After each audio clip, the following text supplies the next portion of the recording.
I am endorsed both by education reform advocates, the League of Education Voters, which is an independent group that doesn't always see eye to eye with teachers. I'm also endorsed by the Washington Education Association. Let's go back to what I'm being criticized with, and that was 2 years ago,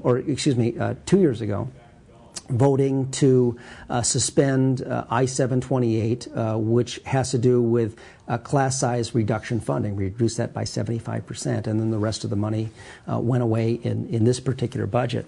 That was a tough decision, but you have to look at the whole scope of K-12 funding. We were able to preserve levy equalization dollars, K-4, all-day kindergarten, per pupil inflators. And by talking to all the stakeholders in education, the reform advocates as well as the teachers, we said, would we be willing to accept temporarily suspending those dollars and in effect resulting in a 5% reduction in K-12 funding by the state in lieu of providing funding in these other areas.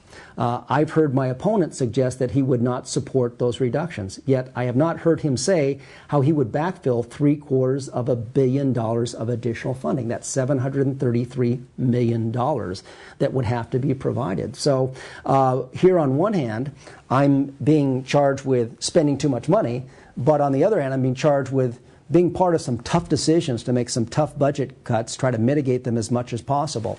So the answer is guilty in terms of voting for some tough decisions that did in part affect education funding, but doing it in a constructive way that had agreement amongst the stakeholders in education that was agreed would have the least impact, if you will, on providing for K-12 education. And I'm not out there making idle promises like I can come up with $750 million in these difficult times.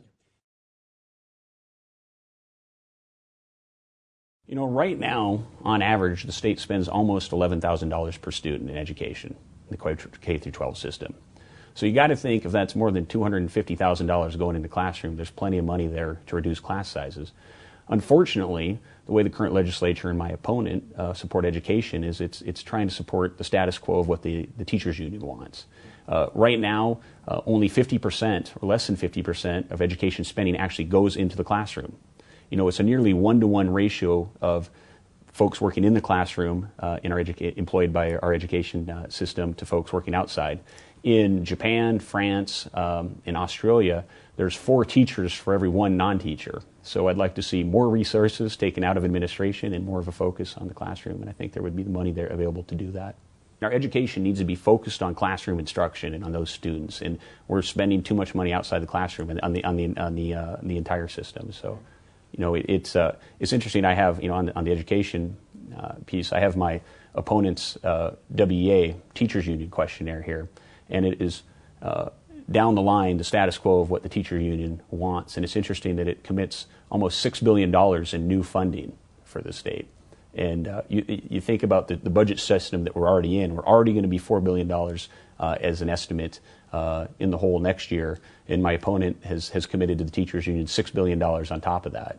And so, you know, when we talk about the need for new leadership in the state of Washington, that's a good example.